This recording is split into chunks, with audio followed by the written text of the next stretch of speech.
Hey guys, good morning. আমি আমার daily blog নিয়ে তোমাদের কাছে আবার চলে এসেছি। এটা ছিল বৃহস্পতিবার, মানে আজকে আমি সকালবেলাটার কি করি তোমাদের সাথে শেয়ার করলাম।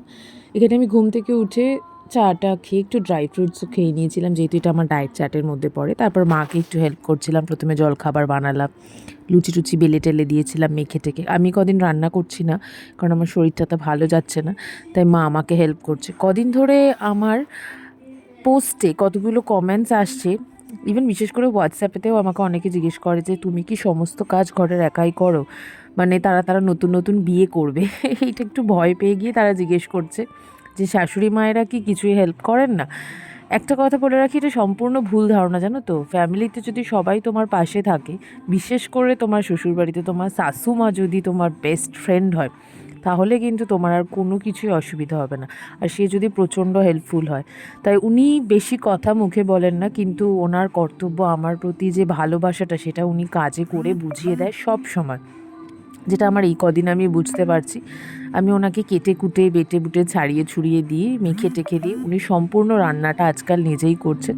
তাই আমি মাকে বললাম যে আমি তাহলে মা ঘরের একটুখানি কাজগুলো করি, কয়েকটা কাজ, মানে একটু ডাস্টিংগুলো আমি করছিলাম। সেগুলো করতে তো আমার একটু অসুবিধে নেই, একটু অসুবিধে হয় না, কারণ এটা আমার করতে খুব ভালো লাগে। তাই একটু ঘরদোর মুছে টুছে নিচ্ছিলাম, একটু পাখা টাকাগুলো প্রচণ্ড ধুলো পড়েছিল, একটু মুছে টুছে নিচ্ছিলাম। আমার মেয়েও আমাকে তার পাশ দিয়ে আর কি হেল্প করছিল, ওই আর কি হেল্প করা, বাচ্চা মানুষ যা করে থাকে আর কি।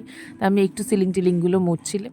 আমার হাজব্যান্ডও আমাকে প্রচণ্ড হেল্প করে যখন ও বাড়িতে থাকে, চেষ্টা করে মেয়েকে দেখার, আমার পাশে থাকার, আমার সাথে একটু গোছগাছ করে টোরে দেওয়ার। আমি একটু ঘরদোরগুলো গোছাতে ভালোবাসি, রান্নাও করতে ভালোবাসি, সবই করতে ভালোবাসি। যদিও আমার মেড আছে, তাও বলবো আমার নিজের কাজ নিজে করতে খুব ভালো লাগে। তো আমার মেয়ে দেখেছো এখানে কি সুন্দর আমাকে একটু সাহায্য করতে চলে এসেছিলো।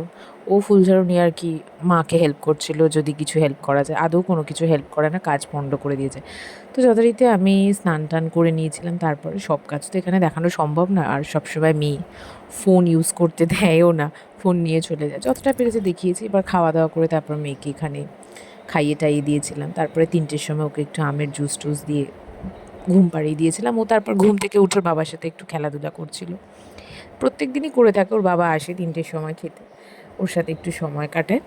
তো এটা তো ছুটির দিন, স্বাভাবিক। তারপরে নিজেকে একটু এই সময় দেওয়া। এই ছিল আমার ব্লগ আজকের।